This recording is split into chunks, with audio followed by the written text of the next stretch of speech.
1000 রাকাত নামাজ পড়লে যেমন সওয়াব হবে, এর চাইতে বেশি সওয়াব যিনি তোমার আমল নামায় দান করে দিবেন তিনি কে? তার মানে বোঝা যায় এখানে দুইটা আয়াতের তাফসীর যদি আমরা শুনে যেতে পারি, হতে পারে হাজার হাজার রাকাত নফল নামাজ পড়লে যেমন সওয়াব হতো, এর চাইতে বেশি সওয়াব যিনি আমাদের আমল নামায় দিবেন তিনি কে? আমরা শেষ পর্যন্ত না শুনে 50% শুনে কারা কারা বাড়ি চলে যাব? হাত উঠায় দেখায়। এবার দেখতে চাই 80% পর্যন্ত শুনে কারা কারা যাবেন? হাত উঠান। দুইজন রে পাইছি, ওনারা 80% শুনে চলে যাবে। এবার দেখতে চাই 100% কারা কারা শুনে যাবেন? হাত উঠান। মাশাআল্লাহ, থাকবেন তো ইনশাআল্লাহ? এবার চলেন আমরা কথা না বাড়িয়ে সরাসরি তাফসীরের দিকে যাই। বিসমিহি তাআলা, আল্লাহ পাকের নামে শুরু করছি। নলসন্দা লক্ষ্মীকোলা, চর লক্ষ্মীকোলা ও বুস্তানপাড়া কবরস্থান সংলগ্ন ইকরা হেফজুল কোরআন মাদ্রাসার উন্নতি কল্পে 14তম বার্ষিক তাফসীরুল কোরআন মাহফিল। আজকের মাহফিলের সম্মানিত প্রধান অতিথি, আল্লাহ তাআলা আমাদের আজকের মাহফিলের প্রধান অতিথি, ওনাকে দ্বীনের জন্য আল্লাহ কবুল করুক, পড়ি আমিন। মাহফিলের সম্মানিত মেহমান বৃন্দ, মাহফিলের সম্মানিত সভাপতি, আমরা খুব বেশি রাত করব না, অল্প সময় কথা বলবো। মেহেরবানি করে, আমি আগেই বলছি আওয়াজ হলে আমি কথা বলতে পারি না, এটা মনে হয় আপনারা অনেকে জানেন অনেকে জানেন না। ক্যামেরাম্যান যারা আছেন মেহেরবানি করে কোনো আওয়াজ করা যাবে না, কারণ মাহফিলের ভিতরে আজকে সুর আছে, নূর নেই। এই মাহফিলের লাভ কি বলেন? যে মাহফিলের ভিতরে নূর নাই ওই মাহফিলটা আলো শূন্য, হেদায়েত শূন্য। এই জন্য মাহফিলের ভিতরে আমরা নূরহীন শুধু সুর দিয়ে টেনে টেনে কথা বলার পক্ষে আমি না। মাহফিলের ভিতরে কথা হবে মাজলুম মানুষের জন্য, মাহফিলের ভিতরে কথা হবে মানবতার পক্ষে, মাহফিলের ভিতরে কথা হবে হেদায়েতের জন্যে। এজন্য নূর নষ্ট হয় এমন কাজ আমরা মাহফিলের ভিতরে হতে দেব না। আল্লাহ আমাদেরকে তৌফিক দান করুক, পড়ি আমিন। আমরা মাহফিলের দেখেন এখানে নাম দিয়েছি, এই মাহফিলটার জন্য একজন র্যাবের কর্মকর্তা আমার মনির ভাই 2 বছর যোগাযোগ করেছে, কিন্তু আসলে আগামী বছর আমি মাহফিল নিব, মাহফিলের উপরে লেখা থাকতে হবে ইমানের উন্নতি কল্পে। কি লেখা থাকতে হবে? ইমানের উন্নতি কল্পে। কিসের উন্নতি? ইমানের উন্নতি। এখন মাহফিলগুলো আমরা করি, অধিকাংশ মাহফিলের মূল লক্ষ্যটা থাকে মাদ্রাসার উন্নতি কল্পে, মসজিদের উন্নতি কল্পে।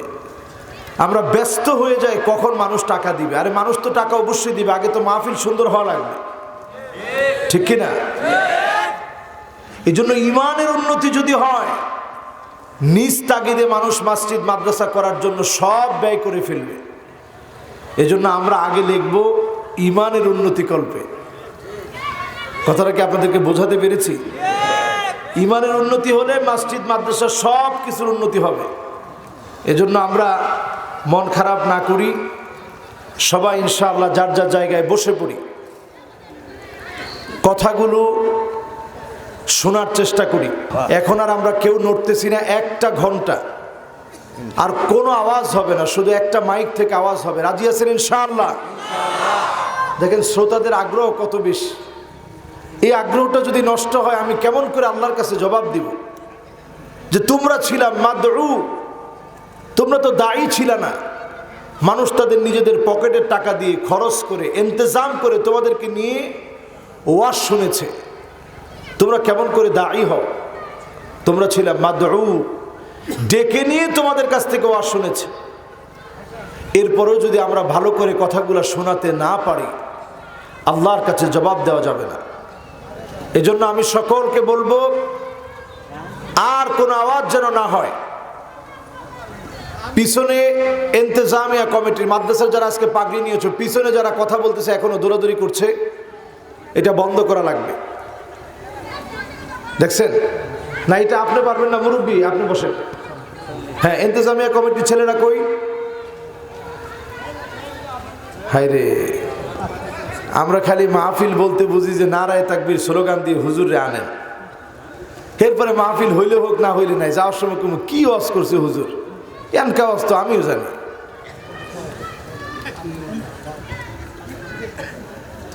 পিছনের সকল আওয়াজ বন্ধ।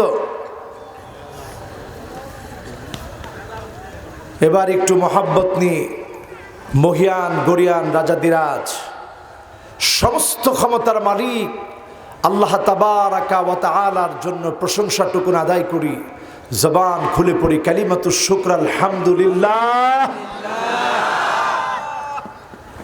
আজাবান লিআমরিল মুমিন ইন্না আমরাহু কুল্লাহু খায়র। মুমিনদের বিষয়টা বড় বেশি আশ্চর্যজনক। মুমিন যখন বিপদে পড়ে যায়, মুসিবতে পড়ে যায়, হাত্তা শাওকাতি ইউশাকুহা ইল্লা কাফফারাল্লাহু বিহা মিন খাতায়াহু।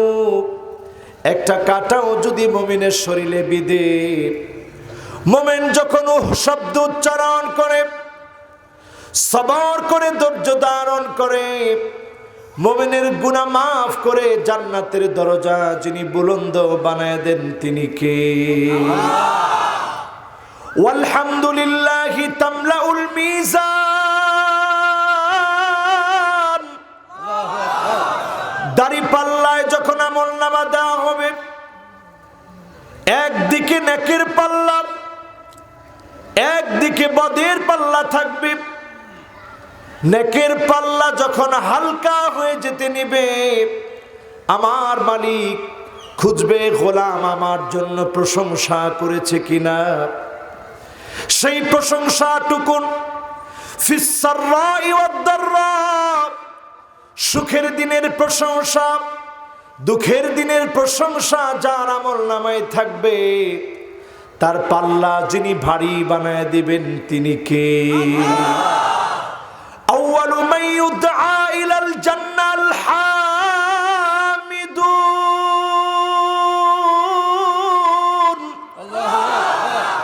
আল্লাযীনা ইয়াহমাদুনাল্লাহা ফিস সাররাই ওয়াদ দাররা। সুখে দুঃখে কষ্টে আনন্দে জীবনের বাঁকে বাঁকে যে গোলামের আল্লাহর প্রশংসা আদায় করত, আল্লাহ রাব্বুল আলামিন সেই গোলামদেরকে জান্নাতের প্রথম কাতারের জন্য দাঁড় করায় দিবেন। ডেকে ডেকে যিনি জান্নাতের প্রথম কাতারে দাঁড় করায় দিবেন তিনি কে? আমরা সে আল্লাহর জন্য সমসুরে মহাব্বত করে সে আল্লাহর জন্য পড়ি কালিমাতুশ শুকর আলহামদুলিল্লাহ। দরুদুস সালাম পড়ছি সাইয়্যিদুল মুরসালিন খাতামুন নবিয়্যিন ইমামুল মুরসালিন ওয়ান নবিয়্যিন আফতাবুন নবুওয়া শহনশাহে দু জাহাঁ आके नमदार ताजदार मदीना अहमद मुहम्मद मुस्तफ़ा सल्लल्लाहु अलैहि वसल्लमेर उपरे আল্লাহ রাব্বুল আলামিন আমাদের দরুদ এবং সালামকে কবুল আর মঞ্জুর করুক। সকলে পড়েন আমিন।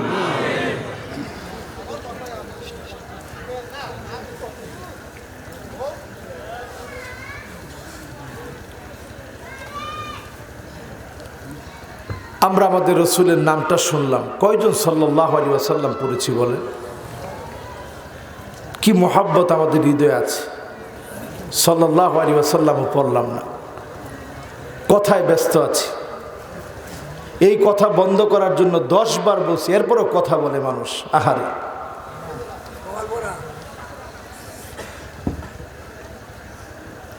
আল্লাহর হাবিব বলেন সাল্লু আলাইয়া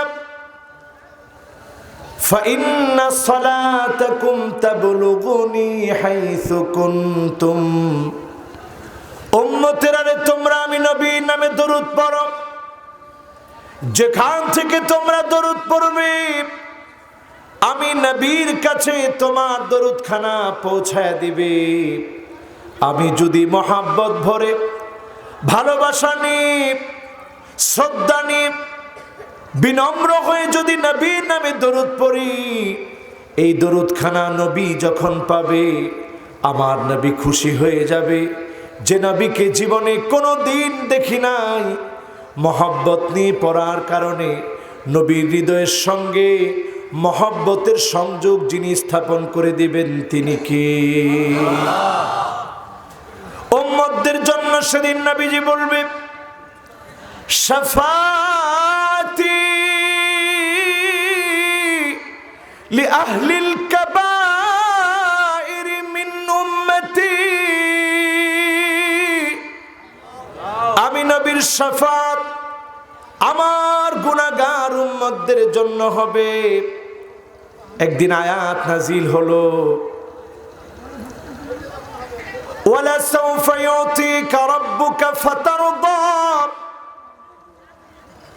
আয়াত যখন নাজিল হয়েছে সাহাবায়ে কেরামদেরকে নবীজি ডাকলেন, ডেকে বললেন সাহাবীরা তোমরা বলো এমন একটি আয়াত আল্লাহ নাজিল করেছে ওয়ালা সাউফা ইউতিকা রাব্বুকা ফাতারদা, অচিরে নাকি আল্লাহ আমার কলিজা ঠান্ডা করে দিবে। সাহাবীরা তোমরা বলো তো দেখি কবে কোথায় কোন আমার কলিজা ঠান্ডা হবে? সাহাবীরা বললেন আল্লাহু ওয়া রাসূলুহু আ'লাম, আল্লাহ এবং তার রাসূল ভালো জানেন। আল্লাহর নবী বললেন ওয়ালা আরদা ওয়া ওয়াহিদুম মিন উম্মতি ফিন্নার,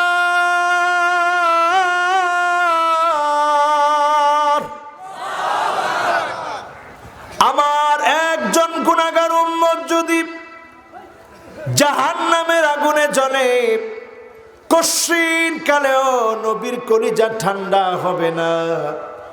তখন নবীজির কলিজা ঠান্ডা হবে, সকল উম্মত গুলা যখন দলে দলে জান্নাতি হয়ে যাবে। বলেন আল্লাহু আকবার। যারা আজকে আমরা এখানে বসেছি আমাদের সবচেয়ে বড় পরিচয় হচ্ছে আমরা গোলাম কার? আল্লাহ। উম্মত কার? রাসূল। ও আল্লাহ। উম্মত কার? গোলাম কার? আবার বলি গোলাম কার? উম্মত কার? নবীজির। এই দুইটা বিষয় যদি আজকের এখান থেকে আমরা নিয়ে যেতে পারি তাহলে আমাদেরকে নবীজি সেদিন চিনবেন, শাফাত করবে, আল্লাহ ধন্য বানায়া জায়গা বানায় দিবেন জান্নাতে। জোরে বলেন আল্লাহু আকবার। আমি ছোট্ট দুটি আয়াত তেলাওয়াত করেছি সূরা আরাফ থেকে, যে সূরাটি মক্কা আল মুকাররমাতে অবতীর্ণ হয়েছে। আয়াত রয়েছে 206টি। কয়টা? অবতীর্ণ কোথায়? মক্কায়। ঠিক যেখান থেকে আমি তেলাওয়াত করেছি 50 নম্বর এবং 51 নম্বর আয়াত, 50 এবং 51 নং আয়াত আমরা তেলাওয়াত করব। যাদের মুখস্থ আছে পড়ব, যাদের মুখস্থ নাই অন্তত আমরা ঠোঁট মিলানোর চেষ্টা করব। ওয়ানাদা আসহাবুন নারি আসহাবাল জান্নাহ আন আফিদু আলাইনা মিনাল মাই আও মিম্মা রাযাকাকুমুল্লাহ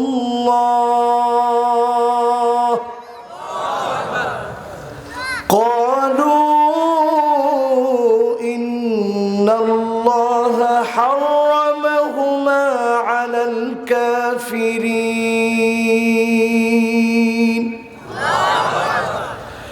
الذين اتخذوا دينهم لهوا ولعبا وغرتهم الحياة الدنيا فاليوم ننساهم كما نسوا لقاء يومهم هذا وما كانوا بآياتنا يجحدون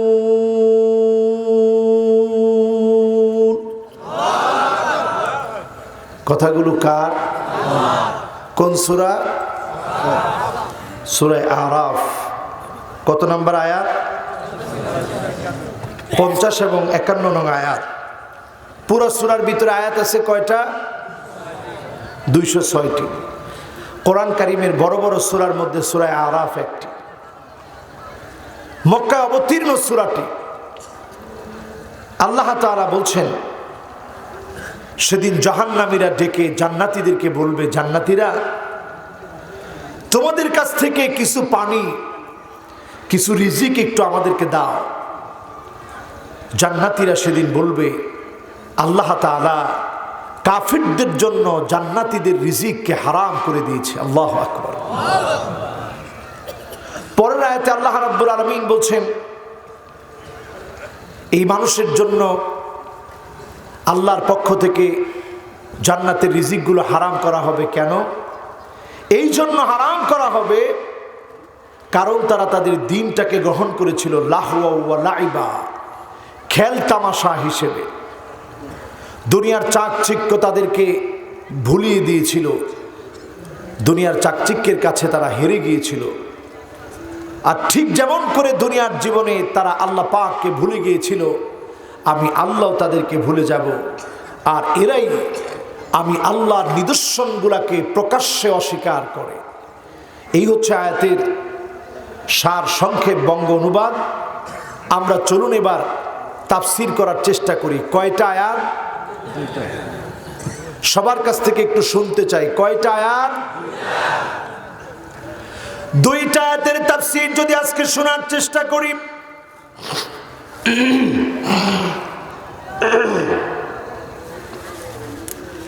দুইটা আয়াতের তাফসীর যদি শোনার চেষ্টা করি,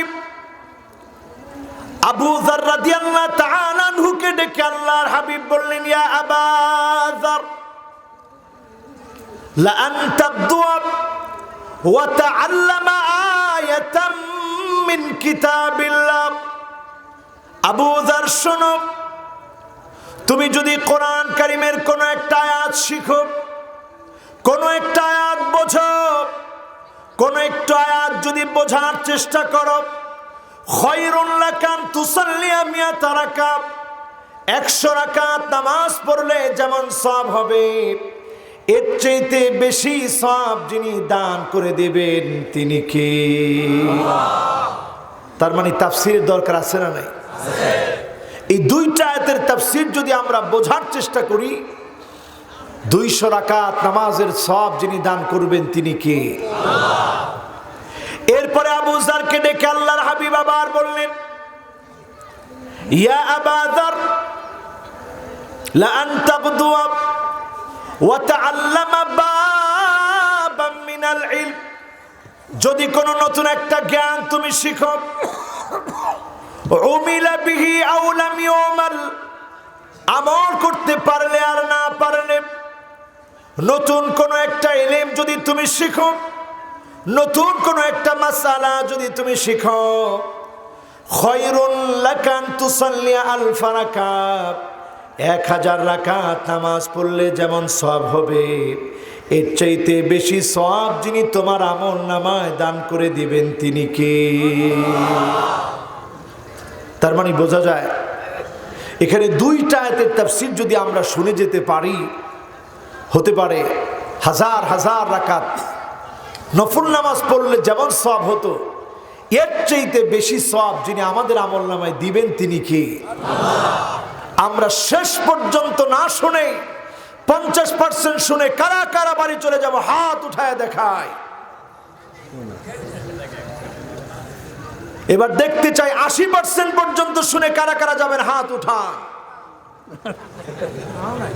2 জনরে পাইছি, ওনারা 80% শুনে চলে যাবে। এবার দেখতে চাই 100% কারা কারা শুনে যাবেন, হাত উঠান। মাশাআল্লাহ, থাকবেন তো ইনশাআল্লাহ? এবার চলেন আমরা কথা না বাড়িয়ে সরাসরি তাফসীরের দিকে যাই। জাহান্নামীদেরকে ডেকে, জাহান্নামীরা ডেকে সেদিন জান্নাতীদেরকে বলবে, তোমাদের এখান থেকে একটুখানি পানি দাও, একটুখানি রিজিক দাও। দুনিয়ার জীবনে জান্নাতি আর জাহান্নামী একসাথেই চলে, একসাথেই ব্যবসা বাণিজ্য করে, দেখাশোনা হয়। কিন্তু এই পৃথিবীর মধ্যে মানুষের ভিতরে অনেকে ঈমান এনেছে, সিদকান মিন কলবিহি, ঈমানটা সত্যিকার অর্থ মন থেকে ঈমান এনেছে, এমন ঈমানের অধিকারী হয়েছে। আইয়ুলকা ফিন্নারি ফায়ুহরাক, আগুনের ভিতরে ফেলে দিবে, জ্বালিয়ে ফেলবে, পুড়ে ফেলবে, এক চুল ঈমানের পথ থেকে লড়বে না। তারা হচ্ছে প্রকৃত মুমিন, ঠিক না বেঠিক? এমন ঈমানদার যারা জান্নাতি গোলাম হবে, তারা শুধু জান্নাতি গোলাম না, এমন ঈমানের অধিকারী যদি আপনি হতে পারেন, আগুনে ফেলে দিবে, পানিতে আপনাকে ফেলে দিবে, মিথ্যা মামলা দিবে, জুলুম নির্যাতন করবে, মারবে, কাটবে, এক চুল যদি ঈমানের পথ থেকে আপনি না নড়েন, আহাব্বু ইলাইহি মিন আইয়ারজিআ ফিল কুফ, তাগুতের কাছে, কাফেরের কাছে মাথা নত করবে না, প্রয়োজনে জীবন দিবে। ঈমানের পথে যদি অবিচল থেকে জীবন দেয়, আল্লাহর হাবিব বলছে, হারামাহুল্লাহু আলাইহিন নার, তার জন্য যিনি জাহান্নামের আগুন হারাম বানায় দিবেন তিনি কে? আল্লাহ। এই যে একটা সূক্ষ্ম পার্থক্য, উভয় মানুষেরা একসঙ্গে চলছে, কেউ চলছে জান্নাতের পথে, কেউ চলছে জাহান্নামের পথে। আল্লাহ জান্নাত সৃষ্টি করার পরে ফেরেশতাদেরকে পাঠালেন দেখানোর জন্য। জান্নাত দেখে আসলেন ফেরেশতারা, দেখে এসে আল্লাহকে বললেন, আল্লাহ এমন নিয়ামত গুলা দেখেছি, আপনার কোন গোলাম জান্নাতের বিকল্প কোনো কিছু চিন্তা করবে না। এবার আল্লাহ জাহান্নাম তৈরি করলেন, যাও জাহান্নাম দেখে আসো। জাহান্নাম দেখে এসে ফেরেশতারা বলল, আল্লাহ এমন ভয়ঙ্কর জাহান্নাম দেখেছি, আপনার কোন গোলাম জাহান্নামের দিকে যাবে না। এবার আমার আল্লাহ জান্নাতের উপর একটা আবরণ দিয়ে দিলেন, জাহান্নামের উপরে একটা আবরণ দিয়ে দিলেন। হুফাতিল জান্নাতু বিল মাকারিহ,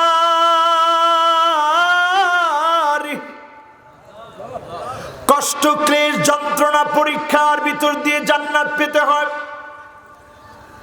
একটা আবরণ পেঁচিয়ে দিলেন জাহান্নামের উপরে। ওয়াহুফাতিন নারু বিশ-শাহাওয়াত, মন যা চাবে, চোখ যা দেখতে চাবে, কান যা শুনতে চাবে, হাত যা ধরতে চাবে, আপনি যদি মনের চাহিদা অনুযায়ী কাজ করেন, আল্লাহ কিন্তু আপনাকে মানুষ বানিয়েছে। ফেরেশতাদেরকে আল্লাহ কোনো যৌন চাহিদা দেন নাই, শাহাওয়াত তাদের ভিতরে নাই, কিন্তু ফেরেশতাদের ভিতরে আকল আছে। পশুর ভিতরে আকল নাই, যৌন চাহিদা আছে। আমার আপনাকে আল্লাহ আকল দিয়েছেন, যৌন চাহিদাও দিয়েছেন। আপনি যখন যৌন চাহিদাকে কন্ট্রোল করবেন, আকল দিয়ে যখন আপনি বিবেচনা করে চলবেন, আল্লাহকে ভয় পেয়ে যখন আপনি চলবেন, আপনার জীবনটাকে যদি আল্লাহর ভয়ের উপরে স্থির করতে পারেন, যিনি আপনার জন্য জান্নাতের নিয়ামত রেখে দিয়েছেন তিনি কে? এবার চিন্তা করেন আমার ভাইয়েরা, আল্লাহ তাআলা আমাদেরকে জাহান্নামে দেওয়ার জন্য পাঠান নাই। কোরআন কারিমে আল্লাহ যত জায়গায় জাহান্নামের কথা বলেছেন, আয়াতগুলো পড়ে দেখবেন, শুরুতে অথবা পরে, আগে অথবা পরে জান্নাতের জন্য আল্লাহ ডেকেছেন।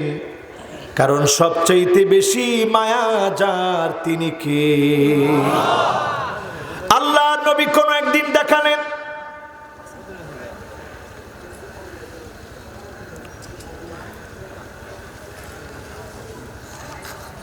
আল্লাহ নবী কোন একদিন দেখালেন যুদ্ধবন্দী একজন মায়ের দিকে। যুদ্ধবন্দী মা সন্তান হারিয়ে পাগলিনীর মতো সন্তানটাকে খুঁজছিলেন। নবীজি অবাক হয়ে গেলেন, মা সন্তানকে কত বেশি ভালোবাসে। দৌড়ে গিয়ে যখনই কোনো একটা বাচ্চাকে পায়, মা আদর করা শুরু করে। একটু পরে তাকায় দেখে এটা নিজের বাচ্চা না, আবার সন্তানের খুঁজে দৌড়ে চলে যায়। এইভাবে করে করে মা দৌড়াচ্ছে। হঠাৎ যখন তার সন্তানকে পেয়ে ফেলেছে, মা জননী এবার সন্তানকে বুকে টেনে নিয়ে মাথার চুলের গোড়া থেকে পায়ের তালু পর্যন্ত আদর করেছে, খানা খাওয়াচ্ছে।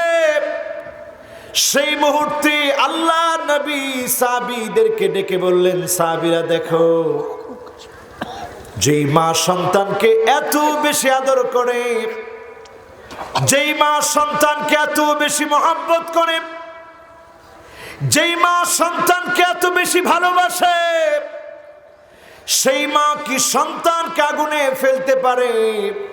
সাহাবীরা বললেন, ওগো আল্লাহর নবী, এটা অসম্ভব, এই মা সন্তানকে আগুনে ফেলতে পারে না। আল্লাহর নবী বললেন, তাহলে শোনো, আমার আল্লাহও চাবেন না তার কোনো গোলামকে আগুনে ফেলতে, কোনো গোলামকে আগুনে ফেলতে আল্লাহ চাবেন না। কোন গোলাম জাহান্নামে যাকে আল্লাহ চান না। আল্লাহ চান সব গোলাম জান্নাতি হোক। গোলামদেরকে যিনি সবচাইতে ভালোবাসেন তিনি কে?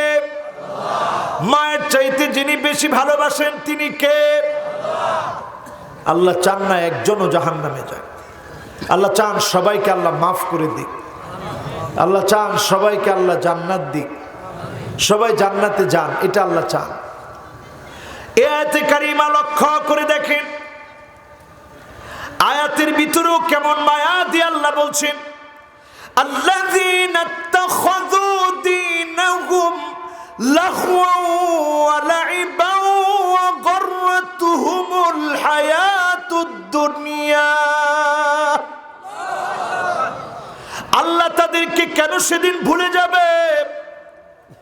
এই জন্য ভুলে যাবে কারণ এক নম্বরে দিন নিয়ে তারা ছল চাতুরি করেছে, ঠাট্টা মস্করি করেছে, দুনিয়ার লোভ, দুনিয়ার তামাশা, দুনিয়ার ভালোবাসা তাদের চক্ষু শীতল করে দিয়েছিল, আখিরাত তারা ভুলে গিয়েছিল। ঠিক না বেঠিক? এখন নামদারি এমন মুসলমান আমাদের সমাজে আছে না নাই? আমাদের অন্তরগুলো অনেকের মরে গেছে, আমরা টের পাই নাই। ঠিক কি না? এই আয়াত সামনে নিয়ে যদি বিশ্লেষণ করি, অন্তর মরে যায় 10টা কারণে। কয় কারণ? আরো জোরে বলতে হবে, কয় কারণ? এক নাম্বার কারণ হলো আনতারিফুল্লাহ ওয়া লাম তুআদ্দু হাক্কাহু।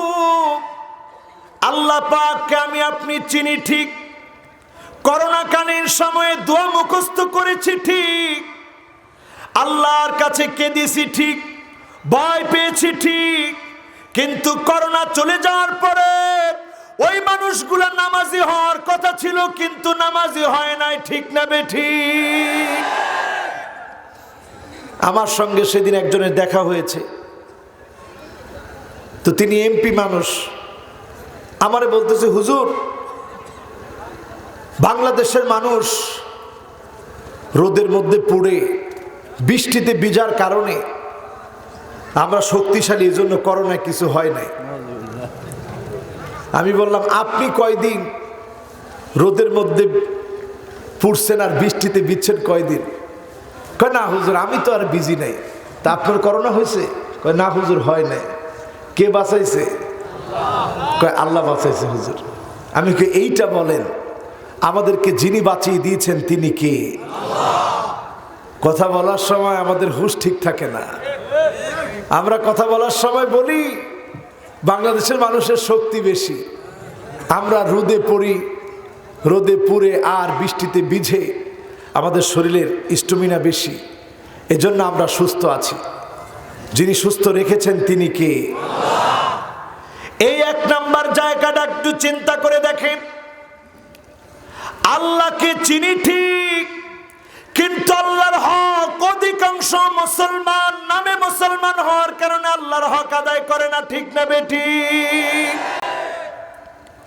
এই জায়গায় আমরা সবাই পিছিয়ে আছি, দিনটারে ছলচাতুরি মনে করেছি, আল্লাহর হক আদায় করি না।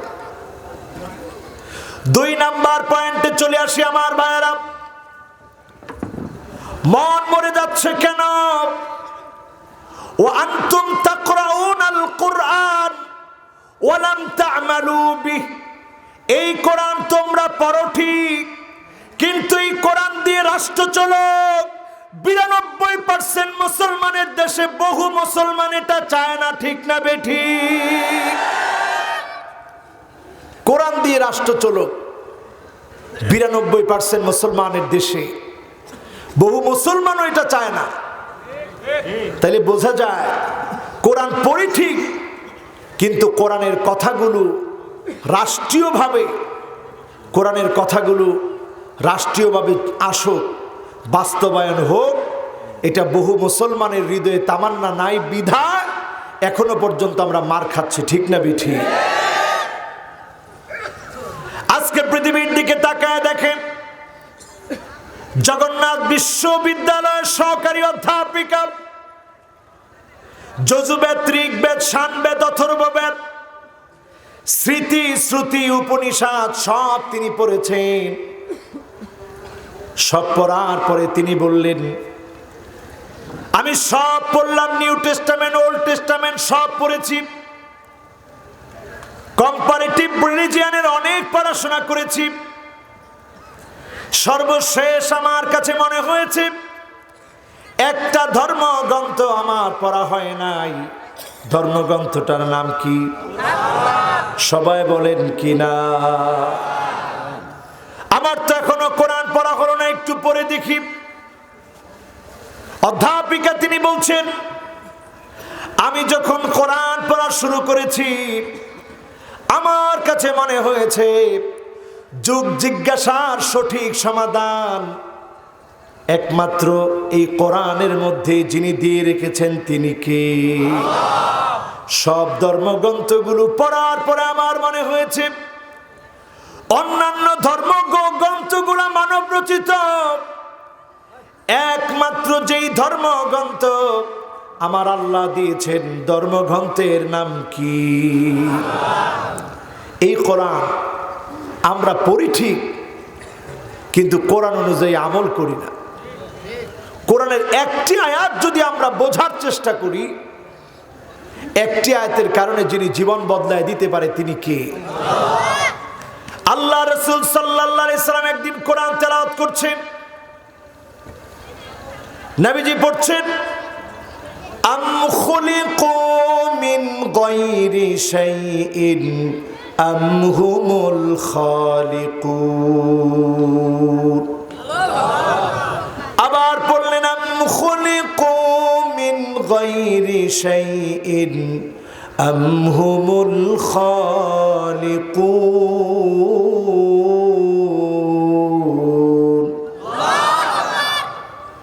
একজন কাফের তিনি পার দিয়ে যাচ্ছিলেন, এখনো মুসলমান হন নাই। তিনি তৎক্ষণাৎ চিন্তা করলেন অবাক বিষয়, আমি তো আমার চোখ বানাতে পারি নাই, কান তৈরি করতে পারি নাই, নাক বানাতে পারি নাই, ব্রেন আমি তৈরি করি নাই, অঙ্গ প্রত্যঙ্গ আমি তৈরি করি নাই, নিঃসন্দেহে যিনি আমাকে বানিয়েছেন তিনি কি? ওয়ালা ইন সাআলতাহুম মান খালাকাহুম লায়াকুলুন্না আল্লাহ।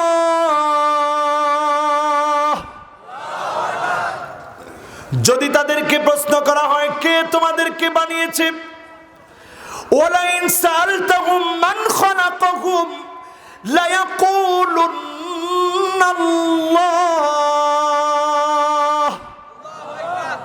অকপটে তারা জবাব দিবে যিনি আমাদেরকে সৃষ্টি করেছেন তিনি কে? আমরা তো কোরআন পড়ি না, পড়তে জানি না। তিনি এখনো মুসলমান হন নাই, শুধু একটি আয়াত তেলাওয়াত শুনলেন। তোমরা কি তোমাদের নিজেদেরকে বানিয়েছো, না একজন তোমাদেরকে সৃষ্টি করেছে? সাহাবী চিন্তা করলেন আমি তো আমার নিজেকে বানাতে পারি নাই। সঙ্গে সঙ্গে তিনি বললেন কাদা কলবি ইয়াতিরু লিল ইসলাম। আমার কাছে মনে হচ্ছিল ইসলাম নামক বিশাল আকাশের ভিতরে আমি ছোট্ট পাখি হয়ে গেলাম, ডানা মেলে উড়ে বেড়াচ্ছিলাম। নবীজিকে বললাম ইয়া রাসূলুল্লাহ, আর দেরি করতে চাই না, এখনই কালেমা পড়ায়া আপনি আমাকে মুসলমান বানায়া দেন। একটা আয়াত পড়ার মধ্য দিয়ে মানুষ ইসলামের দিকে চলে এসেছে। আজকে যারা আমরা সামনে বসেছি, আগামী ইসলামী বিপ্লব চিন্তা করি, ততক্ষণ ইসলামী বিপ্লব অসম্ভব যতক্ষণ পর্যন্ত আপনি শুদ্ধভাবে কোরআন পড়তে পারেন না, কোরআন বুঝেন না। কোরআন না বুঝে আপনি ইসলামী বিপ্লব কেমন করে চিন্তা করবেন? এটা তো সবাই ঠিক বললেন না, জোরে বলেন ঠিক কিনা? ইসলামী বিপ্লব তখন আসবে যখন এদেশের প্রত্যেকটা মানুষ আল কোরআনকে নিয়ে গর্ব করবে, বুকে ধারণ করবে। তখন যিনি ইসলামী বিপ্লব দান করবেন তিনি কে? আল্লাহ। আগামী দিনের বিপ্লব হবে ইসলামের বিপ্লব।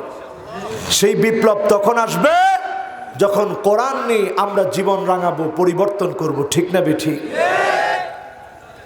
এরপরে ৩ নাম্বার বিষয় যে কারণে হৃদয়টা মরে যাচ্ছে, ৩ নাম্বার কারণ হলো ওয়া আনতুম তুহিব্বুনা নাবিয়াকুম ওয়া তারাকতুম সুন্নাতাহু। তোমরা নবীকে মহব্বত করো ঠিক, কিন্তু আল্লাহ নবীর সুন্নতগুলো তোমরা বাদ দিয়ে দাও, ঠিক না বেঠিক?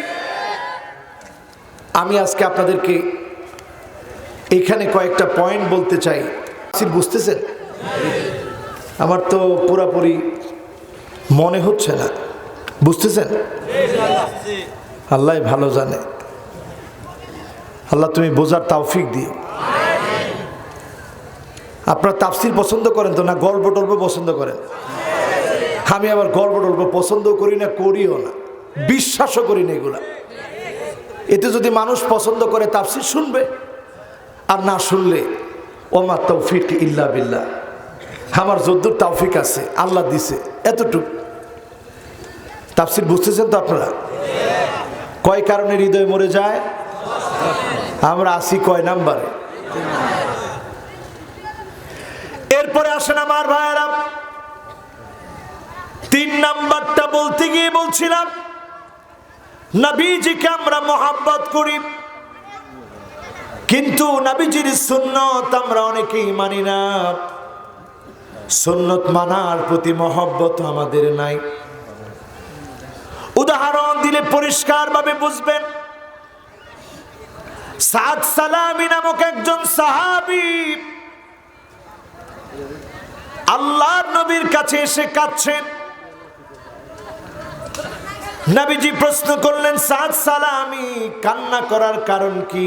কেন তোমার চোখে পানি?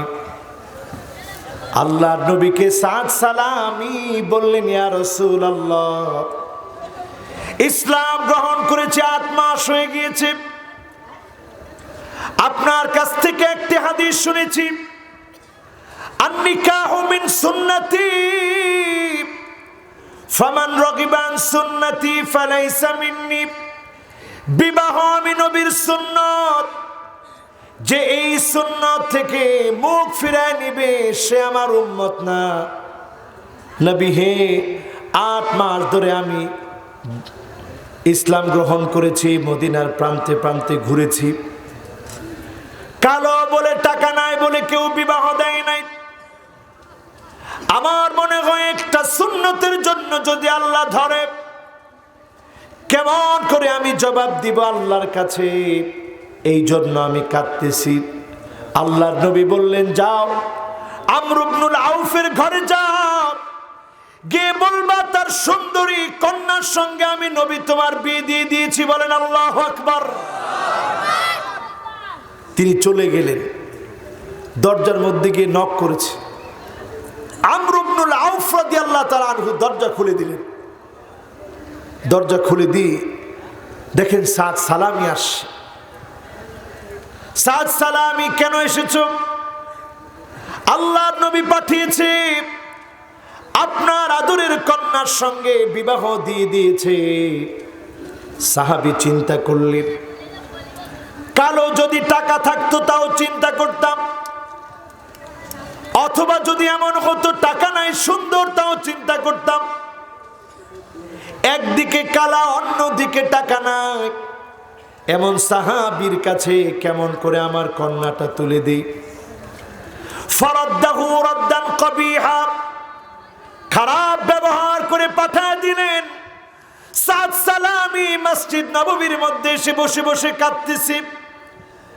আল্লাহর নবী বললেন, সাদ রে, কাদার কোনো কারণ নাই, এই সুন্নত না মানলেও যিনি তোমাকে জান্নাতি বানায় দিবেন তিনি কে? কান্না করো না। ওই দিক দিয়ে মেয়েটা দৌড়ে এসে বাবার সামনে বলল, আন্নাজাহ আন্নাজাহ, ও আমার আব্বা জান্নাত খুঁজেন। আল্লাহর নবী কালো সাহাবী পাঠিয়েছে, টাকা নাই এমন সাহাবী পাঠিয়েছে। আমি সাদ সালামির সঙ্গে বিবাহে রাজি হয়ে গেলাম, আপনি বাধা দিবেন না। নবীজির কাছে দৌড়ে গিয়ে বিবাহের ব্যবস্থা করে ফেলে। এখন সাহাবী আর দেরি করে নাই, মসজিদ নববীতে চলে এসেছে। মসজিদ নববীতে এসে আল্লাহর নবীর সামনে এসে কান্নায় ভেঙে পড়ে বলেছে, ইয়া রাসূলুল্লাহ সামিহনি, আপনি মাফ করে দেন, আমি বুঝতে পারি নাই, আদরের কন্যা রাজি হয়ে গেছে, আর দেরি করতে চাই না, সাদ সালামির সঙ্গে আদরের কন্যার বিবাহ দিয়ে দেন। বলেন আল্লাহু আকবার। একটু পরে বিয়ে দিবে। রসুল মহারানা ঠিক করলেন 400 দিরহাম। কত দিরহাম? সাদ সালামি বললেন, ইয়া রাসূলুল্লাহ এত টাকা আমি কোথায় পাবো? অমুক অমুকের কাছে যাও, টাকা দিবে তারা। যখন গেলেন ফাআতাহু ওয়া যাদাহু, বিবাহ করবেন বিদায় সবাই টাকা বাড়ায় দিলেন। সাদ সালামি টাকা নিয়ে এবার বাজারে গেলেন, স্ত্রীর জন্য জিনিসপত্র কিনবেন। হঠাৎ করে কানের ভিতরে একটা আওয়াজ চলে আসলো, আন্নাফির আন্নাফির। এই আওয়াজ যখন কানের ভিতরে এসেছে, আর এক মুহূর্ত দেরি নাই, মাথাটা আকাশের দিকে তুলে দিলেন। ফালাম্মা রাফা রাসাহু ইলাস সামা, আকাশের দিকে তুলে দিয়ে বললেন, আকাশের মালিক, জমিনের মালিক, আমি সাদ সালামি আজকে বাসর রাতে পুষ্প কাননে স্ত্রীর আলিঙ্গনে থাকার কথা ছিল। মাবুদ মাওলা, জিহাদের ডাক চলে এসেছে, আমি বাসর রাতে পুষ্প কাননে থাকব। আমার নবী যদি জিহাদের ময়দানে যায়, আমার নবী যদি আজকে রক্তাক্ত হয়, আমি সাদ সালামি কেমন করে আল্লাহর সামনে জবাব দিব? আর দেরি করলেন না, জিহাদের ময়দানে তরবারি ক্রয় করে, ঘোড়া ক্রয় করে, বল্লম ক্রয় করে তিনি চলে গেলেন। জিহাদের ময়দানে চলে গিয়ে প্রাণান্তকর লড়াই করলেন। সাহাবায়ে কেরামের মধ্য থেকে কয়জন শহীদ হয়েছে, লাশগুলাকে যখন একত্রিত করা হচ্ছে, একটা হাত দেখে রাসূল চিনে ফেললেন। বললেন, এটা তো আমার সাদ সালামের লাশ। চেহারার দিকে তাকালেন, আল্লাহর নবী বললেন, এটা আমার সাদ সালামের লাশ। নবীজি চোখের পানিগুলা ধরধর করে ছেড়ে দিলেন। কিছুক্ষণ পর আল্লাহর নবী মুস্কি মুস্কি হাসলেন। কিছুক্ষণ পর চোখটাকে ফিরিয়ে নিলেন। সাহাবায়ে কেরাম আরজ করলেন, ইয়া রাসূলুল্লাহ, প্রথমে আপনি কেন কেঁদে ফেললেন, এরপরে কেন মুস্কি মুস্কি হাসলেন, এরপরে কেন আপনি চোখ ফিরিয়ে নিলেন? আল্লাহর নবী বললেন, এই জন্য আমি কাঁদলাম, একটা সুন্নত মানার জন্য সাদ এসেছিল। 8 মাস ঘুরেছে মদিনার প্রান্তে প্রান্তে বিবাহ করবে বলে। সব ব্যবস্থা হয়েছে, আজকে তার বাসর রাতের কথা। পুষ্প কাননে মহব্বতের আলিঙ্গনে থাকার কথা ছিল, কিন্তু আমার সাদ সালামি যখনই আমার মহব্বতের কথা চিন্তা করেছে, আর পুষ্প কাননে মহব্বতের আলিঙ্গনে বাসর রাতে থাকে নাই, জিহাদের ময়দানে চলে এসেছে। আমি নবীর এই কথা যখন মনে পড়েছে, আমি নবী সাদ সালামের জন্য চোখের পানি ছেড়ে দিয়ে কেঁদেছি। আর যখন আমি দেখলাম জান্নাতি হুরেরা আমার সাদকে এগিয়ে নেওয়ার জন্য, কার আগে কে নিবে, এগিয়ে নেওয়ার জন্য দৌড়ে দৌড়ে যখন আসছে, আমি এই দৃশ্য দেখে মুস্কি মুস্কি হাসলাম। দুনিয়ার সামান্য সুন্দর ছিল আমর ইবনুল আউফের কন্যা, এর চাইতে 1000 গুণ সুন্দরী জান্নাতি হুরদের সঙ্গে যিনি বিবাহের ব্যবস্থা করে দিয়েছে তিনি কে? আর তৃতীয়ত আমি চোখ ফিরিয়ে নিলাম এই জন্য, আমি যখন দেখলাম হুরের আসছে, দৌড়াতে গিয়ে কাপড় সরে যাচ্ছে, এই জন্য আমি নবী চক্ষু ফিরিয়ে নিলাম। চিন্তা করেন, একটা সুন্নতের মহব্বতে 8 মাস ঘোরার পরে জিহাদের ডাক যখন এসেছে, কেউ তাকে আটকায় রাখতে পারে না। ময়দানে চলে গিয়েছে, রক্ত দিয়েছে, জমিনের দিন বিজয়ের জন্য সংগ্রাম করেছে। তাকে যিনি সম্মানিত বানায় দিয়েছেন তিনি কে? আমার ভাইরা যারা এখানে বসেছেন, মন মরে যাচ্ছে। 3 নাম্বার কারণ বলছিলাম, নবীজির মহব্বতের কথা বলি, কিন্তু অধিকাংশ মানুষ আমরা সুন্নত মানি না। এমন লোক কম না বেশি? এরপরে আমার ভাইয়েরা 4 নাম্বারে লক্ষ্য করি। কষ্ট হয়ে যাচ্ছে মনে হয় আপনার? আমরা আর আধা ঘন্টা সময় নিলে কষ্ট হবে? থাকবেন ইনশাআল্লাহ? 4 নাম্বারে আমার ভাইয়েরা, 4 নাম্বার পয়েন্টটা হলো, ওয়ান্তুম তারিফুন আন্না শাইতান আদুকুম। এই কথা আমরা সবাই জানি, শয়তান আমাদের দুশমন। ওয়াফাকতুমু, কিন্তু শয়তানের পদাঙ্কের ভিতরে মানুষ হয়ে আমরা পা দেই, ঠিক না বেঠিক? জুলুম নির্যাতন যারা করে জেনে শুনে করে না? মিথ্যাচার যারা করে জেনে শুনে করে না? নিরপরাধ মানুষকে যারা অপরাধী সাজায় জেনে শুনে করে না না জেনে করে? তার মানে শয়তান আপনাকে ওয়াসওয়াসা দিচ্ছে ডান থেকে, ثم لآتينهم من بين أيديهم ومن خلفهم وعن أيمانهم وعن شمائلهم ولا تجد أكثرهم شاكرين। ডান থেকে ধোঁকা দিবে, বাম থেকে ধোঁকা দিবে, সামনে থেকে ধোঁকা দিবে, পিছন থেকে ধোঁকা দিবে। ওয়ালা তাজিদু আকসারহুম শাকিরিন। শয়তান আল্লাহকে বলতেছে, আল্লাহ অধিকাংশ মানুষকে পাবেন না যারা কৃতজ্ঞতা আদায় করবে। আজকের এখানে যারা বসেছে আল্লাহর কৃতজ্ঞতা যদি আদায় করেন, যিনি আপনাকে অবশ্যই অবশ্যই জান্নাতি বানাবেন তিনি কে? শয়তানের কাজ হচ্ছে কৃতজ্ঞতা থেকে দূরে রাখা, নাফরমানির ভিতরে ডুবিয়ে দেয়া।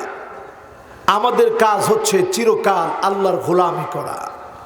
এই গোলামি যারা করব, শয়তানের পদাঙ্ক থেকে বাঁচি আমাদেরকে যিনি জান্নাতি বানায় দিবেন তিনি কে? কত নাম্বার বলছিলাম? মাশাআল্লাহ। কত নাম্বার? কয় কারণে হৃদয় মরে যায়? কত নাম্বারে আছি? এরপরে আসেন আমার ভাইয়েরা পঞ্চম নাম্বারে। যেই কারণে হৃদয় মরে যায়, পঞ্চম নাম্বার কারণ হলো ওয়া আনতুম তুহিব্বুনাল জান্নাত, তোমরা জান্নাতকে ভালোবাসো। ওয়া লাম তা'মালু বিহি, কিন্তু জান্নাতে যাওয়ার জন্য যেই পরীক্ষাগুলো দেওয়া লাগে ওই পরীক্ষাগুলো তোমরা দিতে চাও না, ঠিক না বেঠিক? নবী আম্বিয়া আলাইহিমুস সালামদের জীবনী দেখেন, কে পরীক্ষা দেন নাই? ইব্রাহিম আলাইহিস সালাম কি পরিমাণ পরীক্ষা দিয়েছেন।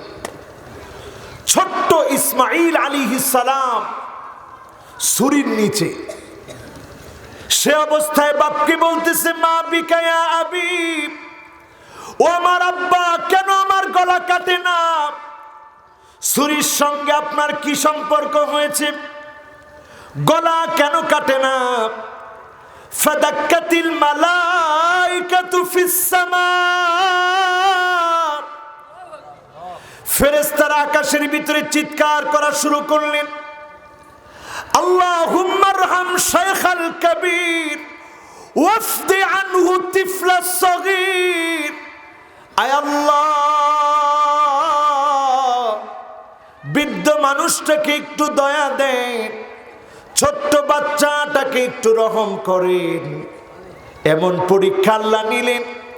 এই পরীক্ষার মধ্য দিয়ে নবী ইব্রাহিম আলাইহিস সালামকে যিনি খলিলুল্লাহ বানায় দিলেন তিনি কে?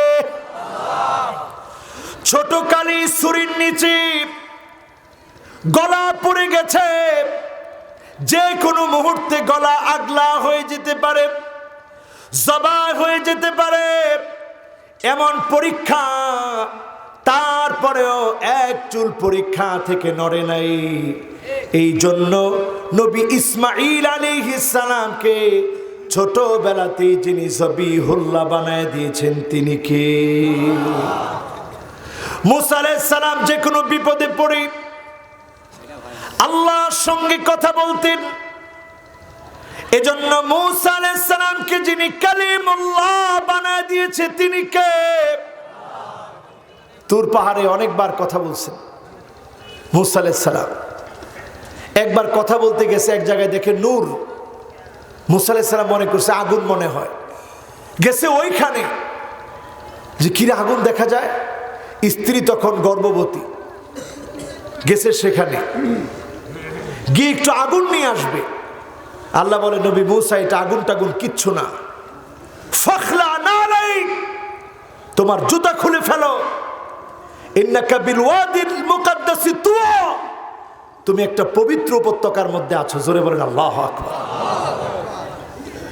নবী মুসা আলাইহিস সালামকে আল্লাহ তাআলা জুতা খুলে ফেলতে বললেন। এই যে কথোপকথন শুরু হলো, কার সাথে? কার? মুসা আলাইহিস সালামের সাথে। কার?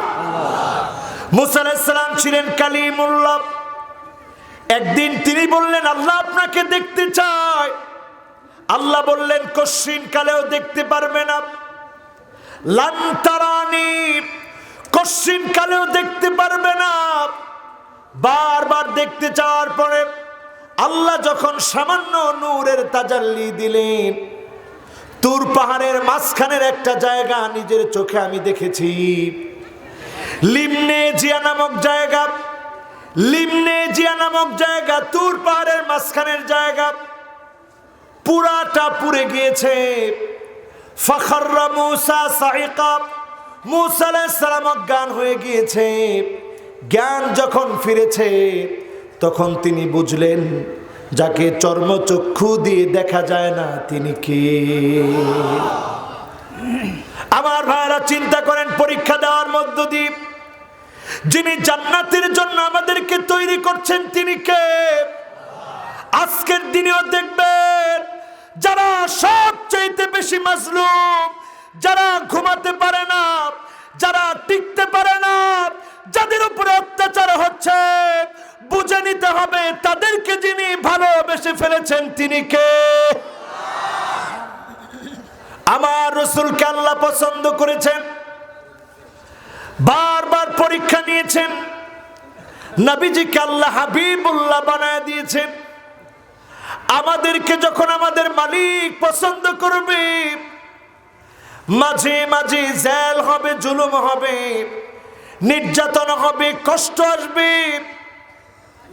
নানা যন্ত্রণার মধ্য দিয়ে কণ্টকাকীর্ণ পথ মারিয়ে দিন বিজয়ের জন্য যখন আপনি স্বপ্ন দেখবেন, মানিক বাররাত কদামাহু ফি সাবিলিল্লাহ, একটা পা যদি আল্লাহর দিন বিজয়ের জন্য আপনি দিয়ে থাকেন, পাটা যদি ধুলায় দূষিত হয়, আল্লাহর কসম নবীজি বলেন হারামাহুল্লাহু আলাইহিন নার, ওই পায়ের জন্য যিনি জাহান্নামের আগুন হারাম বানায় দিবেন তিনি কে? কি মনে করছেন? তার মানে কষ্ট আসবে, যন্ত্রণা থাকবে, দুঃখ যন্ত্রণা যাতনাকে মারিয়ে এই পথকে আল্লাহ তাআলা কখনোই কুসুমাস্তীর্ণ বানান নাই, ফুল সাজানো বানান নাই। কণ্টকাকীর্ণ পথেই যিনি মুসলমানদেরকে বিজয় দিবেন তিনি কে? কত নাম্বার জানি? কথা কয় না, কত নাম্বার জানি? আর পাঁচটা কি বলবো না থাক? কষ্ট হয়ে গেছে, মেলা কষ্ট হচ্ছে, বলবো? মাশাআল্লাহ। 6 নম্বরে আমার ভাইরা, ওয়া আনতুম তাকরাহুনান নার, জাহান্নামের আগুন তোমরা সবাই অপছন্দ করো। ওয়ালাম তুরহিবু বিহি, দুনিয়ার আগুন লাগলে যেমন আগুন আগুন আগুন বলে পালাও, জাহান্নামের আগুন থেকে আগুন আগুন বলে তোমরা পালাও না, ঠিক না বেঠি? আপনারা যদি একজন ধরায় দেয় এই পথে যেও না, এটা জাহান্নামের পথ, আপনি বলবেন তোরটা তুই নিয়ে থাক। এরকম লোক আছে না নাই? আরে মুসলমান, অথচ যদি আগুন লেগে যায়, নারী পুরুষ ছোট্ট বাচ্চা পর্যন্ত আগুন আগুন বলে পালায়। এখন আপনি যে খারাপ ভিডিও দেখছেন এটা জাহান্নামে যাওয়ার কারণ, আপনি ঘুষ খাচ্ছেন জাহান্নামে যাওয়ার কারণ, আপনি মিথ্যা বলছেন জাহান্নামে যাওয়ার কারণ, সমাজটাকে ড্রাগ দিয়ে এই মাদকাসক্ত সমাজকে মাদকের আখড়া বানায় দিচ্ছেন জাহান্নামে যাওয়ার কারণ, জেনা ব্যভিচারের পথকে সহজ করে দিয়েছেন জাহান্নামে যাওয়ার কারণ। এইভাবে করে যদি আমরা বলা শুরু করি, হাজারটা কারণ পাওয়া যাবে জাহান্নামে যাওয়ার, কিন্তু আমরা আগুন আগুন বলে জাহান্নামে যাওয়ার কারণ থেকে দূরে পালাই না, ঠিক না বেঠি? এমনকি এমন গুমরা আমরা হয়েছি, জান্নাতের দিকে ডাকার জন্য যদি আমরা কোনো একটা বই দিই, বলা হয় এটা জঙ্গি বই। আসতে বলেন, কত বড় কপাল পুরো হলে পরে ইসলামের বই, তাফসীর, ইসলামী সাহিত্য, হাদিস সম্ভার, হাদিস সংকলন, কোরআনের সংকলন, এ জাতীয় কোনো ধর্মগ্রন্থ, ধর্মীয় পুস্তক যখন দেওয়া হয়, তখন যদি আপনি এটাকে জঙ্গি বই মনে করেন, ঈমান ঠিক আছে? হায়রে মুসলমান, জাহান্নামের আগুন দেখে দৌড়ে পালান এখনই সময়। এমন সময় হয়তো আপনি চোখে দেখবেন, হঠাৎ করে আর আলো দেখবেন না, অন্ধকার এসে পড়বে। 40 দিন পৃথিবী অন্ধকার থাকবে। চিৎকার করে দল মত নির্বিশেষে অমুসলিমরা পর্যন্ত বলবে, রব্বানা কশিফ আন্নাল আযাব, ও আল্লাহ আযাব থেকে বাঁচাও, অন্ধকার দূর করো। আর অন্ধকারে টিকতে পারতেছি না, চিল্লায় বলেন আল্লাহু আকবার। মুসলমান, এই সময় তো সামনে আসবে। আপনি মনে করছেন করোনাই শেষ? করোনা কিন্তু এখনো শেষ না। সারা দুনিয়া তটস্থ হয়ে গেছে করোনার ভয়ে। গতকালকে দেখছি 24 লাখ, আজকে সার্চ দিয়ে দেখি 25 লাখের বেশি মানুষ দুনিয়া থেকে মারা গিয়েছে। গতকাল দেখেছি 11 কোটি আক্রান্ত, আজকে দেখলাম 12 কোটির উপরে আক্রান্ত। কি মনে করছে? এখন একটা বিষয় ভাবে, এই দেশের উপরে আল্লাহর রহমত কেন? এই দেশের উপরে রহমত এই জন্যে, দেখবেন বাবার একটা সন্তান যদি অসুস্থ হয়, বাবা তার সব সন্তানদেরকে ডেকে বলে, আমার সন্তানেরা, তোদের এই ভাইটারে তোরা ভুলে যাইস না, এটি একটু অসুস্থ, একটু রোগা সোগা, এর একটু মনে রাখিস, আমি তো আর বেশি দিন মনে হয় বাঁচবো না, আমি মরে গেলে ওর খবর টবর নিস। ঠিক যেমনি করে বাপ অসুস্থ সন্তানটাকে ভালোবাসে, ঠিক আল্লাহর কিছু গোলাম হয়তো ইবাদত বন্দিগিতে কম, কিন্তু আবেগ আছে, ভালোবাসা আছে, আল্লাহর কথাগুলো শুনলেই কাঁদে। এই জন্য আমার আল্লাহ বাংলাদেশের মানুষগুলাকে ভালোবাসে। ঠিক নয় কি? কত নম্বরে আছি? মাশাআল্লাহ। কত নাম্বার? লিল্লাহে তাকবীর। মনোযোগ পুরা মিয়াফিল মিয়াস। কত নাম্বার? এরপরে আমার ভাইরা 70 নাম্বারে চলে যায়। কত নাম্বার? কয়টা কারণে জানি হৃদয় মরে যায়? কয় কারণ? আমি ভুলে গেছি। কয় কারণ? 10 কারণ।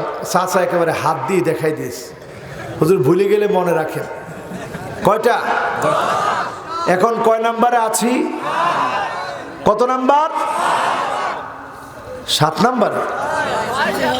6 শেষ করেছি, 7 নাম্বারে আছি এখন ইনশাআল্লাহ। 7 নাম্বারে এখন প্রবেশ করবো, বলেন ইনশাআল্লাহ। ওয়া আনতুম তাশতাগিলুনা বিউয়ুবিন নাস ওয়া তারাকতুম আনফুসাকুম। 7 নাম্বার কারণ হলো মানুষের দোষ ত্রুটি নিয়ে আমরা থাকি, কিন্তু নিজের কত দোষ, নিজের কত অন্যায়, নিজের কত গুনাহ, অধিকাংশ মুমিন নিজের গুনার খবর রাখি না। ঠিক না বেঠিক? এটাকে বলে আত্মসমালোচনা। আত্মসমালোচনা কারা কারা করেন একটু হাত তুলেন তো দেখি। মাত্র একজন হাত তুলছে। আত্মসমালোচনা একজন করেন? আত্মসমালোচনা করেন না আপনারা? রাত্রে ঘুমানোর সময় চিন্তা করেন যে আল্লাহ কয়টা অন্যায় করছে আজকে, আল্লাহ তুমি মাফ করে দাও। এমন আত্মসমালোচনা কারা কারা করেন একটু হাত তুলেন তো দেখি। ও পিছনে আছে। আত্মসমালোচনা করবেন, রাজি আছেন? আত্মসমালোচনা তো অনেকে বুঝেই না। ও ভাষা বুঝেন না, তাহলে কিরকম করে বললে বুঝবে? নিজের কর্ম ই করা আর কি, ব্যাখ্যা করা। হ্যাঁ, নিজের অন্যায়টা স্মরণ করবেন, এটার নাম আত্মসমালোচনা। ভালো কাজ করলাম না, খারাপ কাজ করলাম। কত নাম্বার? 7 নাম্বার। এরপরে আসেন 8 নাম্বারে আমার ভাইরা। ওয়া আনতুম তাকুলুনা নি'মাতাল্লাহ। আল্লাহর নিয়ামতগুলা তোমরা খাও। ওয়ালাম তাশকুরু লাহু, কিন্তু আল্লাহর নিয়ামত খেয়ে শুকরিয়া আদায় করো না। ঠিক না বেঠিক? শুকরিয়া যে আদায় করেন না, নিয়ামত কিন্তু বন্ধ হয়ে যাবে। এখন দেখেন ভারত মহাসাগরের টেকটনিক প্লেট ফেটে গেছে। এই যে বর্তমান জাপানের ভিতরে এত বড় ভূমিকম্প হয়েছে, 2005-এর পরে এত বড় ভূমিকম্প হয় নাই। সুনামির মতো দুর্যোগের আশঙ্কা করছে পৃথিবী। একের পর এক ভূমিকম্প হচ্ছে পৃথিবীতে। এই ভূমিকম্পগুলো প্রমাণ করে দিচ্ছে করোনাই শেষ না, এর চাইতে বড় বড় আযাবগুলা একটার পর একটা আসবে। ঠিক না বেঠি? এই জন্য আমার ভাইয়েরা শুকরিয়া আদায় করা শিখেন, আল্লাহর শুকরগুজারি করেন, সিজদা অবনত হন। সিজদা অবনত হলে যিনি আমাকে আপনাকে নিয়ামত বাড়ায় দিবেন তিনি কে? কত নাম্বার? সবাই বলেন। বাকি আছে। যদি একজনকে প্রশ্ন করি যে বাকি যেটা 8টা বলছিলাম কে শোনাইতে পারবেন? পারবেন? 1 নাম্বারটা কি? হুজুর ওয়াজ তো শুনেছি কিন্তু বাড়িতে নেওয়ার জন্য শুনি নাই। 1 নাম্বার, আল্লাহকে চিনি কিন্তু আল্লাহর হক আদায় করি না। বলেন 1 নাম্বার কি? হ্যাঁ। 2 নাম্বার কি? কোরআন পড়ি কিন্তু কোরআন দিয়ে রাষ্ট্র চলুক এটা আমরা চাই না। হৃদয় মরে গেছে। 3 নম্বরে হলো নবীজিকে মহাব্বত করি কিন্তু নবীর সুন্নত মানি না। 4 নাম্বার, শয়তান আমাদের দুশমন এটা জেনেও খারাপ খারাপ কাজ আমরা করি। কয় নাম্বার? 5 নম্বরে হলো জান্নাত পছন্দ করি, জান্নাতে যাওয়ার জন্য পরীক্ষা দেওয়া লাগে, দিতে রাজি হই না। 6 নম্বরে হলো জাহান্নাম সবার অপছন্দের জায়গা কিন্তু জাহান্নাম থেকে বাঁচার জন্য দৌড়ায়া প্রতিযোগিতা করি না। 7 নম্বরে হলো মানুষের দোষ ত্রুটি নিয়ে থাকি, নিজের দোষগুলো দেখি না। 8 নম্বরে হলো আল্লাহর নিয়ামত খাই কিন্তু শুকরিয়া আদায় করি না। কয়টা হলো? এবার কে শোনাতে পারবেন? 1 নাম্বার। হ্যাঁ এই তো মুরব্বী বলে ফেলেছে 1 নাম্বার। ওয়াজ তো এরকম মুখস্থ করো না, শুধু তাকায় থেকে লাভ কি হবে? 2 নাম্বার, আরে আমাদের আল্লামা হুজুর যখন ওয়াজ করতেন আমি ডায়েরিতে বসে বসে লিখতাম, এরকম কয়েক ডায়েরি আমি শুধু ওয়াজ লিখছি জীবনে। এই দেখেন এটা একটা প্রমাণ, দেখেন এটার প্রত্যেকটা পৃষ্ঠায় পৃষ্ঠায় লেখা আছে। এরকম লিখে রাখবেন, কাজে লাগবে। বলেন এবার 2 নাম্বার। হ্যাঁ এবার একজন লিখতেছে, যাক হুজুরে বলেছে লিখি। 2 নাম্বার, কোরআন পড়ি কিন্তু কোরআন অনুযায়ী কাজ করি না। 3 নাম্বার, এই তো মাশাআল্লাহ আপনারা বলছেন বলে মুখস্থ, এই তো মুখস্থ আছে। 4 নাম্বার, হ্যাঁ শয়তান শত্রু জেনেও শয়তানের কথা শুনি। 5 নাম্বার, জান্নাত চাই কিন্তু কাজ করতে চাই না। 6 নাম্বার, মাশাআল্লাহ জাহান্নাম অপছন্দ করি কিন্তু জাহান্নাম থেকে দূরে পালাই না। এরপর 7 নাম্বার, হ্যাঁ আত্মসমালোচনা করি না। এবার 8 নাম্বার, লিল্লাহে তাকবীর। এই তো মাহফিল কাজে লাগতেছে। এরপরে আমার ভাইয়েরা 9 নাম্বারে, ওয়া আনতুম তারিফুনা আন্নাল মাউতা হাক্কুন। এই কথা তোমরা জানো মৃত্যু সত্যি একদিন হবে, আমি নিজেও থাকবো না, আপনারা থাকবেন না। আমার নবী বিশ্ব নবী তিনিও চলে গেলেন। ইন্তেকালের কয়েকদিন পূর্বে উহুদ প্রান্তে তিনি চলে গেলেন, যেখানে হানজালা শুয়ে আছে, উসাইরাম রাদিয়াল্লাহু তাআলা আনহু শুয়ে আছে, আমিরে হামজার মতো সাহাবী শুয়ে আছে, আমর ইবনুল জামুহের মতো সাহাবী শুয়ে আছে, মুসাব বিন উমাইরের মতো সাহাবী শুয়ে আছে। আল্লাহ নবীকে আদর করে সালাম দিলেন, আসসালামু আলাইকুম দার কওমিন মুমিনিন।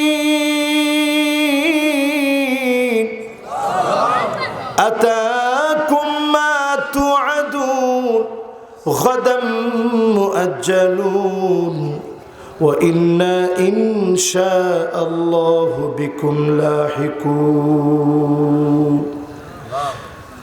ও আমার সাহাবীরা যারা এখন উহুদ প্রান্তে শুয়ে আছো, তোমাদের উপরে শান্তি বর্ষিত হোক। আল্লাহর ওয়াদাগুলো তোমরা পেয়েছো।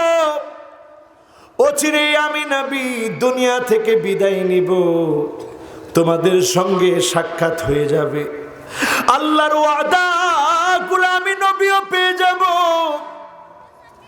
ইন্তেকালের আগে নবীজি সাহাবীদেরকে ডাকলেন, ডেকে বললেন, মান কানাত মিন কিবালি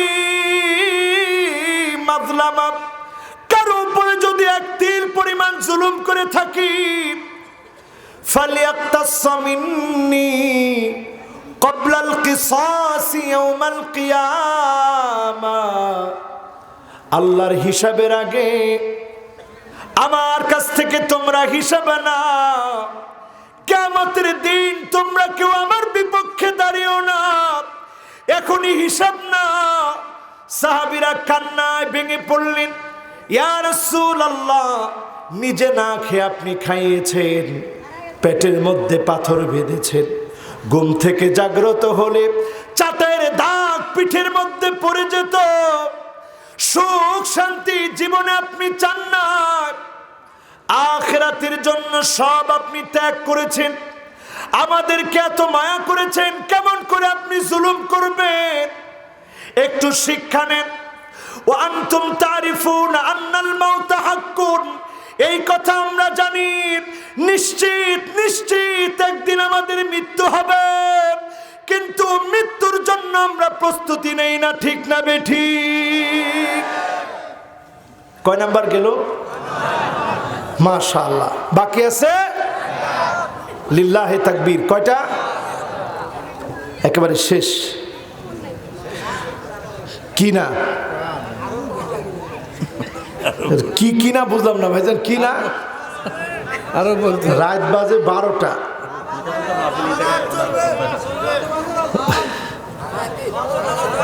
ওই এটা জিজ্ঞাসা করি তো বিপদে পড়েছে আরেক। না, এত রাত্রে করা যাবে না, কারণ আমার শরীরটাও দুর্বল। আসলে আমি তো প্রতিদিন মাহফিল করা লাগে না। ইনশাআল্লাহ লিল্লাহে তাকবীর। আরে ওয়াজ অল্প হোক, কিন্তু কাজের ওয়াজ দরকার, ঠিক কিনা? আজকে এটা এখন আর কেউ উঠেন না। মাশাআল্লাহ, এই তো সবাই মনোযোগী আছেন, এতক্ষণ ধরে বসছেন। এখন আর বাকি আছে কয়টা? একটা না নিয়ে চলে যাবেন। এরপরে আসেন 10 নম্বরে।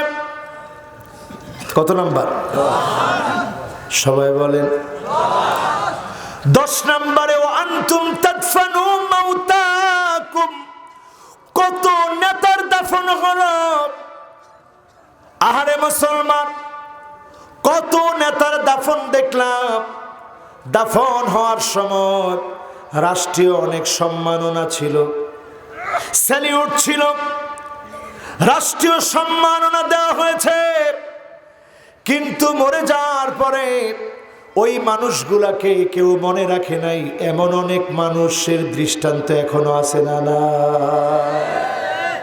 কি জীবন গড়লেন। ও আনতুম তাদফানু মাউতাকুম, মৃতদেরকে তোমরা দাফন করো। ওয়ালাম তাস্তাইদ্দু ওয়ালাম তাস্তাবিরু মিনহুম, কিন্তু ওই মৃতকে দাফন করার পরে একটা বার শিক্ষা নাও না, আমি যদি তার মতো হয়ে মারা যায় আমাকেও কেউ মনে রাখবে না, ঠিক না বেঠিক? কি জীবন গড়লেন। আহারে মুসলমান, এমন মানুষ মারা যায় তার নেতা কর্মী পর্যন্ত একটা বারের জন্য মনে করে না, ঠিক না বেঠিক?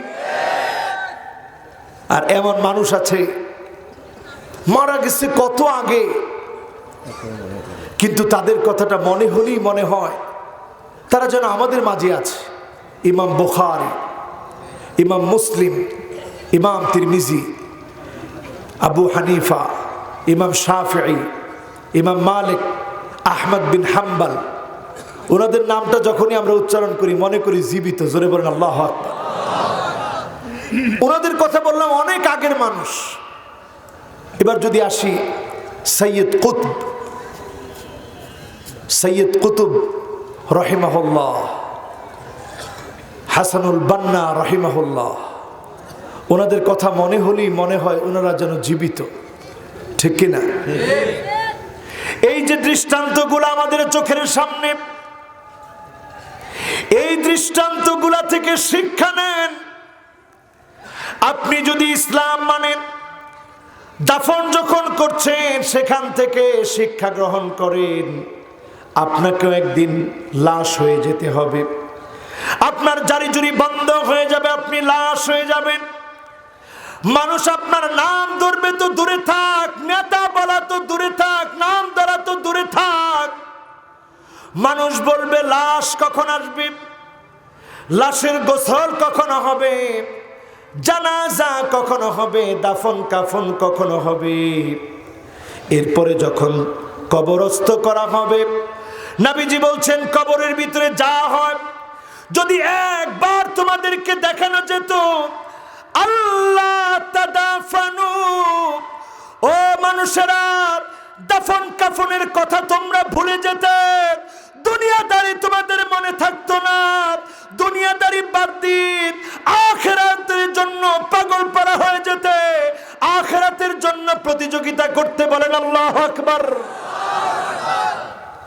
যারা আমার সামনে বসা আছেন, এই মাহফিল থেকে সূরা আরাফের যে দুটি আয়াত পড়েছি 50 এবং 51, আল্লাহ বলছেন ফালইয়াউমা নানসাহুম, আমি ঠিক তাদেরকে ভুলে যাব। কারণ কি? কামা নাসু লিকা ইয়াউমিহিম হাযা, আমি আল্লাহর সঙ্গে সাক্ষাৎ হবে। আল্লাহকে যারা ভুলে গিয়েছে তাদেরকে যিনি ভুলে যাবেন তিনি কে? আল্লাহ। ওয়া মা কানু বিআয়াতিনা ইয়াজহাদুন, কারণ তারা আয়াতের প্রতি বিশ্বাসী ছিল না। আল্লাহর কোরআনের অবাধ্যাচরণ করার কারণে, অবিশ্বাসী হওয়ার কারণে তাদেরকে যিনি জাহান্নামের মধ্যে দাখিল করায় দিবেন তিনি কে? আল্লাহ। শেষ একটা ঘটনা বলি, আলোচনা শেষ করতে চাই।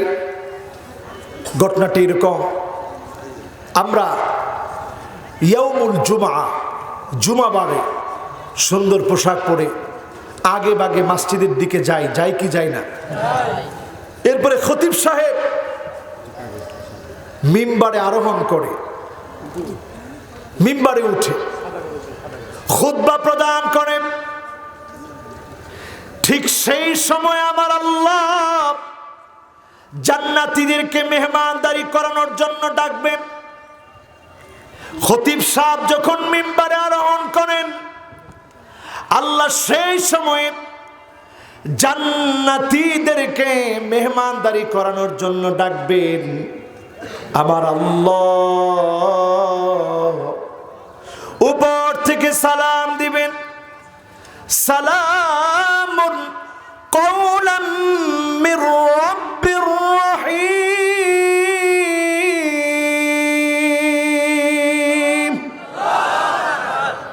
সালাম দিবেন কে?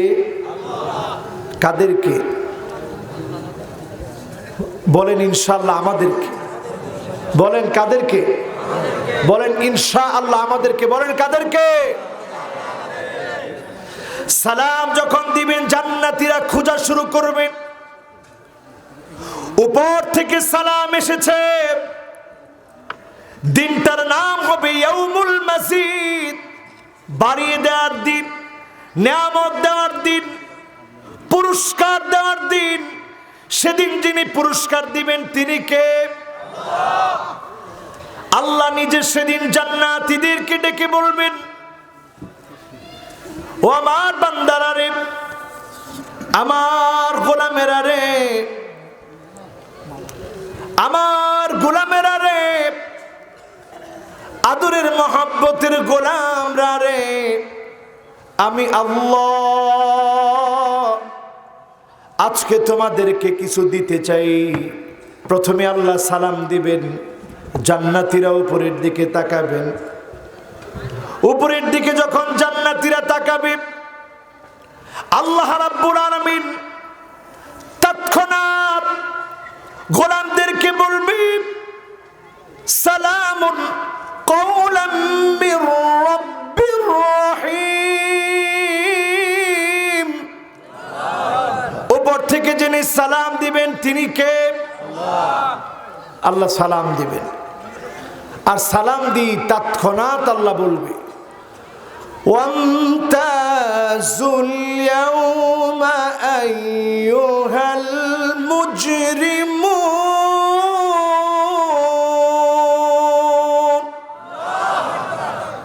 অবিশ্বাসীরা, পাপীরা, আজকে দূর হয়ে চলে যাও, তোমাদের সঙ্গে আজকে আমার কোনো সম্পর্ক নাই। আমার সম্পর্ক হবে আমার গোলামদের সঙ্গে। জোরে বলেন আল্লাহু আকবার। সেদিন আল্লাহ নিজেই তার গোলামদেরকে মোহাব্বত করে করে আল্লাহ বলবে ইবাদি সালুনি উতিকুম, আমার কাছে কিছু চাও, আমি আল্লাহ তোমাদেরকে কিছু দিতে চাই। জোরে বলেন আল্লাহু আকবার। একটু চিন্তা করেন তো, সেদিন যিনি দিবেন তিনি কে? আগেই কত কিছু দিয়ে রাখছেন, আগেই কত কিছু দিয়ে রেখেছেন।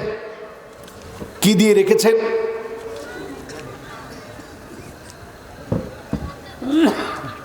আচ্ছা, ইনশাআল্লাহ এটা আপনাদের দরকার ছিল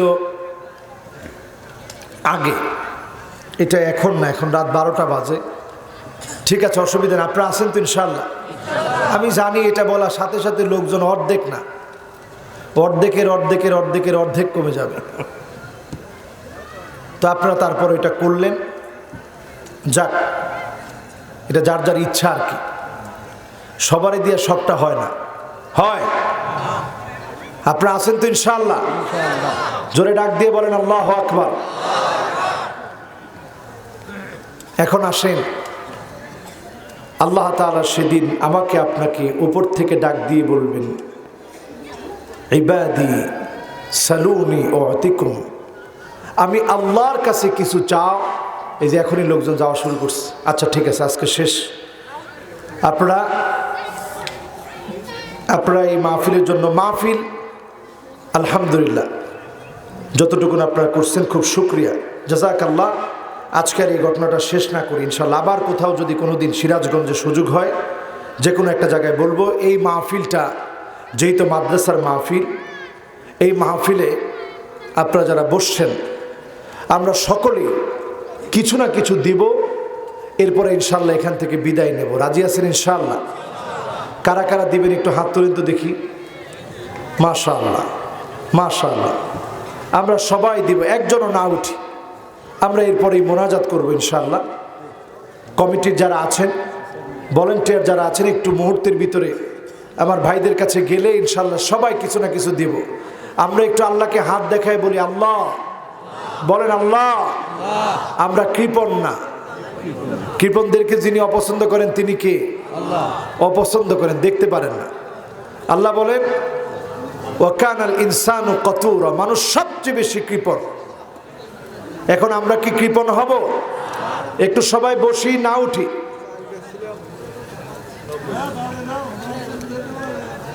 কেউ না উঠি, আমরা সবাই বসি। আচ্ছা, আমরা একটু না উঠি। এটা আপনারা সব সময় করবেন। মাহফিল কমিটিকে আমি বলবো, এটা শুধু আমার ক্ষেত্রে না, সব মাহফিলে আপনারা এই টাকা উঠানোর পর্বটা আগে শেষ করে ফেলবেন। যারা দূর থেকে আসে তারা কিন্তু তেমন টাকা দিবে না, তারা মাহফিল শুনবে চলে যাবে, এটি স্বাভাবিক। এই জন্য আমরা এটা আগেই শেষ করে ফেলবো ইনশাআল্লাহ। এটা একটা সামান্য মিস্টেক থাকে আমাদের, বোঝার ভুল, যে শেষ বক্তার হাতে দিব। এটা আসলে শেষ বক্তার হাতে দেওয়ার জন্য কেউ বসে থাকে না। এটা না করে আমরা করব শেষ বক্তারে দিয়ে আমরা একটু ওয়াজ শোনাবো পারলে, কারণ পুরাটারে তো আর ওয়াজ শূন্য বানান যায় না। আজকের মাহফিলে এখন আমরা একটু ইস্তেগফার পড়ি, সাইয়্যিদুল ইস্তেগফার সকলে পড়ি। আল্লাহুম্মা আনতা রাব্বি লা ইলাহা ইল্লা আনতা খলাকতানি ওয়া আনা আবদুক ওয়া আনা আলা আহদিকা ওয়া ওয়া'দিকা মাস্তাতাতু আউযু বিকা মিন শাররি মা সানাতু আবুউ লাকা বিনি'মাতিকা আলাইয়া ওয়া আবুউ বিযামবি ফাগফির লি ফাইন্নাহু লা ইয়াগফিরুয যুনুবা ইল্লা আনতা। আমার এক ভাই জিল্লুর রহমান সাহেব নলসুন্দা গাছপাড়া এলাকার, তিনি 5,100 টাকা নগদ দিলেন।